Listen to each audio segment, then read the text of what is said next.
Previous వీడియోలో bullets and numbering, multi level list, alignments, line spacing, sorting, shading చెప్పాను. ఈ ఈ ఎపిసోడ్ ఈ వీడియోలో borders and shading. Suppose for example నేను ఒక టెక్స్ట్ తీసుకున్నాను, ఒక పారాగ్రాఫ్ తీసుకున్నాను.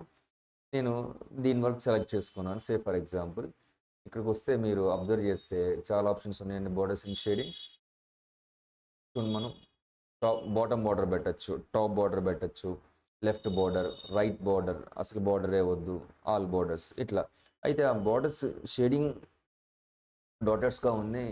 ఇంకా లైన్ చేంజెస్ చేసుకుందాం అనుకుంటున్నా. Then go for borders and shading. మీరు ఇక్కడ ఏది తీసుకుంటే అది ఆల్ బార్డర్స్ అంటే ఇది అవుట్ సైడ్ బార్డర్. అంటే ఇప్పుడు for example out side border అంటే ఫర్ ఎగ్జాంపుల్ ఇక్కడ నేను 2 పారాగ్రాఫ్స్ సెలెక్ట్ చేసుకున్నాను. 2 పారాగ్రాఫ్స్ సెలెక్ట్ చేసుకొని ఇక్కడికి వచ్చి మీరు అవుట్ సైడ్ బార్డర్ అంటే అది, బార్డర్స్ అంటే ఇది. సో ఇట్లా మనం అబ్జర్వ్ చేయొచ్చు. ఎస్ ఫర్ ఎగ్జాంపుల్ మనం ఇలా సెలెక్ట్ చేసుకొని ఇందాక మనం ఇక్కడికి వచ్చిన తర్వాత టాప్ బోర్డర్ అన్నాను. ఆ లైన్ యొక్క డిజైన్ మారుద్దాం అనుకుంటున్నాను. అప్పుడు మనం బోర్డర్స్ అండ్ షేడింగ్లోకి వెళ్తే ఇంకొన్ని పేజ్ ఇక్కడ బోర్డర్స్. ఇదంతా మనం చేసే టెక్స్ట్కి పేజ్ బోర్డర్ అంటే పేజ్కి. టెక్స్ట్కి వచ్చాను, బాక్స్ తీసుకున్నాను. ఆ బాక్స్లో నాకు ఈ డాటెడ్స్ కావాలి, డాట్స్ మార్చుకున్నాను. లేదు లైన్ కావాలంటే లైన్ తీసుకున్నాను. ఆ లైన్లో మళ్ళీ థిక్నెస్ కావాలనుకోండి, ఇక్కడికి వచ్చి ఆ థిక్నెస్ తీసుకొని ఓకే. ఇప్పుడు మళ్ళీ అన్నీ తీసుకున్నాలే కానీ కలర్ కావాలి. అగైన్ ఇక్కడికి వెళ్ళి సేమ్ ప్రాసెస్. ఇప్పుడు డాట్స్ తీసుకుంటున్నానండి మీకు అర్థం అవడం కోసం. వేరే డాట్స్ తీసుకొని ఇక్కడికి వచ్చి ఆ డాట్స్ థిక్నెస్ మార్చుకొని ఇక్కడికి వచ్చి వాటి కలర్ అప్లై చేస్తున్నాను. ఓకే, మనం ఎట్లా కావాలంటే అట్లా చేస్తాం.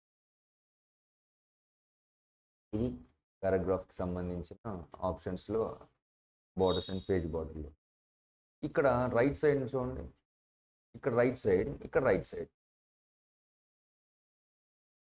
ఆఫ్ చేస్తే రైట్ సైడ్న బోర్డర్ ఆగిపోతుంది. అంటే మనం ఎటు సైడ్ కావాలంటే అటు సైడ్ మనం ప్లేస్ చేసుకోవచ్చు. అయితే ఇప్పుడు నాకు డౌట్ ఏంటంటే రైట్ సైడ్న బోర్డర్ రెడ్ కలర్ ఉంది 4 సైడ్స్లో. రైట్ సైడ్ బోర్డర్ ఒకటి కలర్ మారుద్దాం అనుకుంటున్నాను. ఫర్ ఎగ్జాంపుల్ ఇప్పుడు చూడండి, మీకు ఇక్కడ ఈ లైన్ పెడదాం అనుకున్నాను.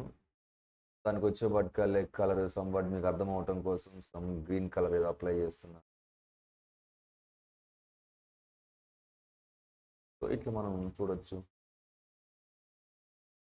ఇట్లా అంటే ఊరికి ఇలా చేసుకోవచ్చు. ఒక లెఫ్ట్ సైడ్ రైట్ సైడ్ ఒక బోర్డర్ పెట్టుకోవచ్చు, టాప్ బాటమ్ ఒక మోడల్, అట్లా మన ఇష్టం వచ్చినట్టు చేసుకోవచ్చు.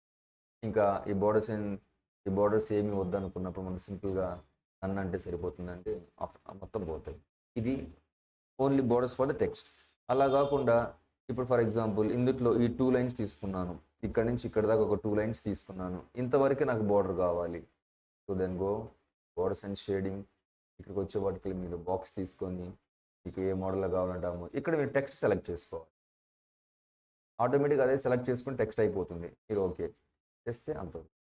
సో మనం అట్లా మళ్ళీ దీనికి కలర్ అప్లై చేసుకోవచ్చు.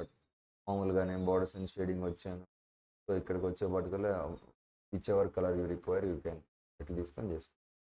ఇది టెక్స్ట్కి బార్డర్స్. ఇప్పుడు పేజ్కి బార్డర్ పెట్టుకోవచ్చు. ఎలా అంటే ఒకసారి చూడండి, ఇక్కడికి వచ్చి బోర్డర్స్ అండ్ షేడింగ్. ఇప్పుడు పేజ్ బార్డర్లోకి వెళ్ళి ఒక బాక్స్ తీసుకున్నాను. ఓకే అనగానే పేజ్ మొత్తానికి వచ్చింది.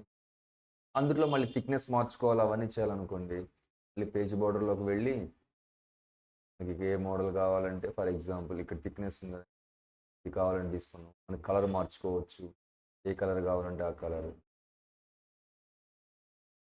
నెక్స్ట్ మళ్ళీ ఇందులో కూడా నాకు ఫర్ ఎగ్జాంపుల్ ఈ పేపర్ని బైండింగ్ చేస్తే లెఫ్ట్ సైడ్ చూడండి చాలా తక్కువ మంది బైండింగ్ చేస్తే లైనే ఎగిరిపోయి కట్ అయ్యేటట్టుంది. అసలు నాకు అటుపక్క బార్డర్ వద్దనుకున్నారు.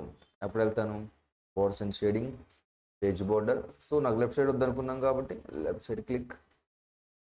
ఓకే, సో అట్లా చేసుకోవచ్చు. లేదు మనకి మళ్ళీ టెక్స్ట్ ఆ బార్డర్నే కొంచెం ముందుకు తీసుకురావాలి, ఎక్కడైతే టెక్స్ట్ రాసానో అక్కడి నుంచే ఉంచాలనుకుంటున్నాను. ఇక్కడికి వెళ్ళి బోర్డర్స్ అండ్ షేడింగ్లోకి వెళ్ళి పేజ్ బార్డర్లోకి వెళ్తే ఇప్పుడు మనం we had to go for ఆప్షన్స్కి వెళ్తే ఎడ్జ్ ఆఫ్ ది పేజ్ కాదండి, edge of the text. Okay అనగానే ఓకే తీసుకోగానే మనకు అక్కడ. ఇప్పుడు ప్రాబ్లం ఏంటంటే నాకు ఆ పేజ్ని చూసారంటే దానికి టెక్స్ట్ ఆ బోర్డర్ ఆనుకొని ఉంది, కొంచెం తగ్గించాలి పెంచాలి అనే ఆలోచన వస్తుంది అనుకోండి, వెళ్ళి పేజ్ బోర్డర్స్లోకి వెళ్ళి ఆప్షన్స్ ఇక్కడ టాప్ అండి. టాప్ దగ్గర నేను కొన్ని పాయింట్స్ పెంచాను, అబ్జర్వ్ చేయండి. మీకు అర్థం అవడం కోసం 7 పాయింట్స్ పెంచాను. ఇన్ మై విలేజ్ దగ్గర పైన కింద బోర్డర్కి ఒకసారి అబ్జర్వ్ చేస్తే మనం ఆ స్పేస్ చూడండి కొంచెం మారింది. సో అట్లా మనం లెఫ్ట్కి రైట్కి ఎటువంటి మనం పెంచుకోవచ్చు బోర్డర్కి. ఇంకా ఇలాగే కాకుండా బోర్డర్స్ అవే కాకుండా వేరే డిజైన్స్ కూడా పెట్టుకోవచ్చు. వాళ్ళు ఆర్ట్ అని ఇచ్చారండి, మనకి ఏ మోడల్ కావాలంటే ఆ మోడల్ తీసుకొని క్లిక్ చేసుకోవచ్చు. ఇది బాగానే ఉంది, కానీ బోర్డర్స్ టెక్స్ట్ కన్నా పెద్దగా ఉంది. అలా కాదు, కొంచెం బోర్డర్ తగ్గించాలి, సైజ్ తగ్గించాలి. సో బోర్డర్స్లోకి వెళ్ళి పేజ్ బోర్డర్లోకి వెళ్ళి ఇక్కడ 31 పాయింట్స్ ఉంది. మీకు అర్థం అవడం కోసం ఊరికి 12 పాయింట్స్ తీసుకున్నాను. ఓకే, సో ఇట్లా తీసుకోవచ్చు. So try it once. నచ్చితే సబ్స్క్రైబ్ చేయండి. Thank you so much.